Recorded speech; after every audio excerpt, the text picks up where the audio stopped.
A woman inserted a soft hose into a small hole, then picked up a food storage container. She used the hose to drain the water from inside the container to the outside. After removing the sealing strip from the lid, she used a small knife to cut it off and stuffed it into the leak in the container. Then she forcefully moved the container to the edge so the weight would be distributed evenly, preventing it from sinking easily to the ocean floor. Finally, she taped the walls of the container to mark the water level. That night, a sudden storm with strong winds and heavy rain hit, causing the container to sway violently. After struggling through the night, the water level inside the container had noticeably risen.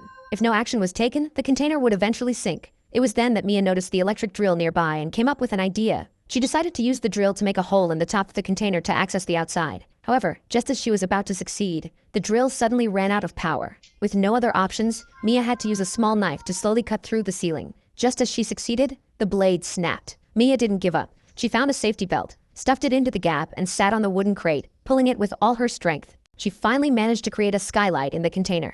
After many days, she saw the first ray of sunlight. Excited, Mia hurriedly brought her child out of the container, only to find herself surrounded by endless ocean. Mia quickly learned to fish and stored any leftover food in the storage box. However, the water level in the container continued to rise each day. Desperate for rescue, Mia wrote a distress message on a piece of paper, placed it inside the food storage container, and threw it into the sea, hoping someone would notice. By then, Mia had been stranded at sea for 26 days. The water inside the container had reached its highest point. Mia used wooden planks to secure the food storage boxes and created a small makeshift lifeboat. She was ready to escape. At that moment, a seagull landed on the container, and Mia was overjoyed. The presence of a seagull meant that land was nearby. Late into the night, seawater quickly flooded the container, almost completely submerging it. The makeshift boat began to drift into the open sea, but Mia clung to it and survived the night. The next day, with her remaining strength, she threw fish bones into the sea, hoping to attract more seagulls. Sure enough, within no time, flocks of seagulls appeared above her. A fishing boat nearby spotted the scene and immediately rushed over. And so, Mia and her daughter were finally rescued.